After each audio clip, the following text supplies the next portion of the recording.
Hi, I'm Matt Beck, owner of Beck Marine Insurance, located here in Annapolis, Maryland, insuring boats in the U.S. and around the world. I've been in the marine industry for close to 40 years and in the insurance business for 16. The first question Stell had from the group was, what is agreed value versus actual cash value? Agreed value is when we insure your boat for, say, $1 million, and we write that down on the policy and we have a total loss, you are going to get paid out $1 million. Whereas the actual cash value product takes the market into consideration and the actual work of the boat. Very much like your auto policy, where they'll take 5 cars, throw out the high and the low, and give you the value of the middle part of that equation. Agreed value is always better, simply because it insulates the owner from market fluctuations. The next question is, are we insured in places like Pacific and the Mediterranean? Yes, we have carriers available all over the world. We may not go with a mainstream carrier that you see here in the U.S., but there are carriers that can cover you anywhere in the world. The next question is, what is the deductible for hurricane and lightning strikes? Well, these are quite different. I've seen hurricane deductibles as high as 20%. I've seen lightning strike deductibles as much as 5%.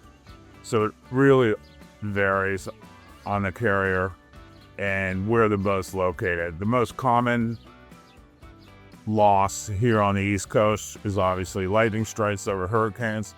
So the deductible might be higher for boats being kept in this area, as opposed to, say, a boat being kept in the hurricane zone. Where hurricanes are common, the hurricane deductible will be higher. The next question is, what is considered the hurricane belt? This often varies from carrier to carrier, but a good rule of thumb is most carriers use the line at Cape Hatteras.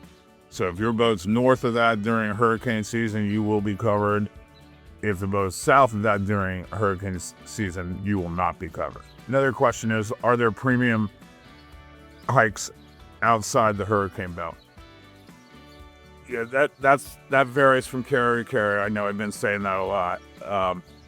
The most economical way to insure your boat is to make it what I call a north-south boat. And what that means is that you have your boat north of Cape Hatteras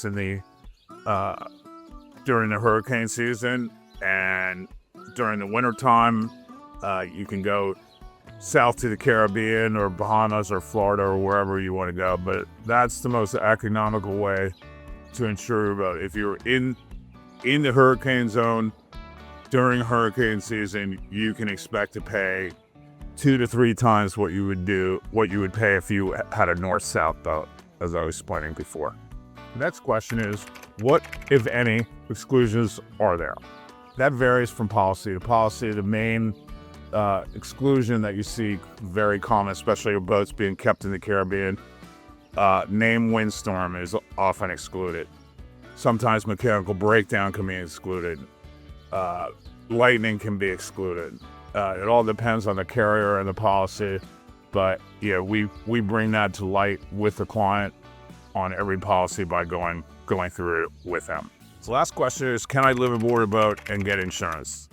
The short answer is yes. Generally, underwriters frown on that type of situation, but this is where I come into play, work with each individual owner on their plans and their itinerary, so we can present that in the best light to underwriting so that the owner has more options with regards to carriers. Well, that's it for me. I'd like to thank the team at Catamaran Gurus.